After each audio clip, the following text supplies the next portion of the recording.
पुलवामा हल्ल्याच्या पार्श्वभूमीवर देशभरामधली जी परिस्थिती आहे ती परिस्थिती पाहता सागरी सीमा भारताच्या महाराष्ट्राच्या इथं देखील अलर्ट जारी करण्यात आलेला आहे।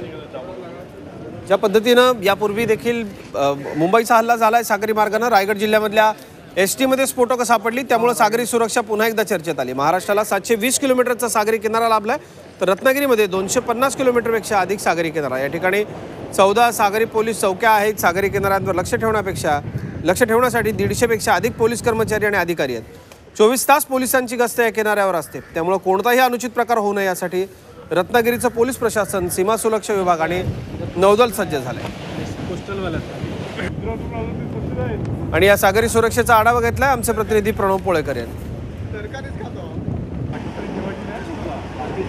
सध्या किनारपट्टी भागामध्ये अलर्ट जारी करण्यात आला आहे आणि याला कारण आहे ते म्हणजे काही अतिरेकी ही किनारपट्टी भागातून घुसण्याची शक्यता गुप्तचर विभागाने वर्तवली आहे आणि त्यामुळे सर्वच किनारपट्टी भागात सध्या कडेकोट बंदोबस्त तैनात करण्यात आला आहे। रायगडमध्ये देखील असाच एसटी मध्ये बॉम्ब सापडल्यामुळे ही सगळी यंत्रणा जी आहे ती कामाला लागलेली आहे आणि इथं येणाऱ्या प्रत्येक बोटिंग आणि बोटीची आणि खलाशांची चौकशी करताना इथले अधिकारी पाहायला मिळतात। आपल्यासोबत सीमा शुल्क विभागाचे अधिकारी आहेत की जे या ठिकाणी आताच काही बोटींची या ठिकाणी त्यांनी तपासणी केली, आपण त्यांच्याकडनं जाणून घेऊया काय तुम्हाला मेसेज आलेला आहे आणि काय कशा पद्धतीने तुमची तपासणी सुरू आहे।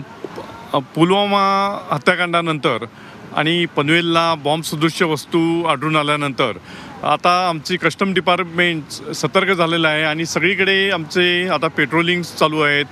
पेट्रोलिंगमध्ये आमच्या वाहनांची तपासणी आणि यांत्रिक नौकांची तपासणी केली जाते आणि त्यामध्ये यांत्रिक नौकांमध्ये नेपाळी खलाशी आहेत किती आहेत, नंतर त्यात पाकिस्तानी कोण आहेत का आणि भारतीय किती आहेत याची त्यांचे बायोमेट्रिक कार्ड चेक करून तपासणी केली जात आहे। सध्या या ठिकाणी पूर्णतः जे नौकांवरचे खलाशी आहेत त्यांची तपासणी केली जाते, त्याचबरोबर इथं येणाऱ्या प्रत्येक वाहनांची असेल, कागदपत्रांची असेल, ही कडेकोट बंदोबस्त या ठिकाणी तैनात करण्यात आला आहे। तपासणी देखील करण्यात येते, त्यामुळे येणाऱ्या काही दिवसांमध्ये ही अशी तपासणी सुरू राहील असं इथल्या अधिकाऱ्यांकडून सांगण्यात येत आहे। व्हिडिओ जर्नलिस्ट निलेश कदमसह प्रणव पोळेकर, झी मीडिया, रत्नागिरी।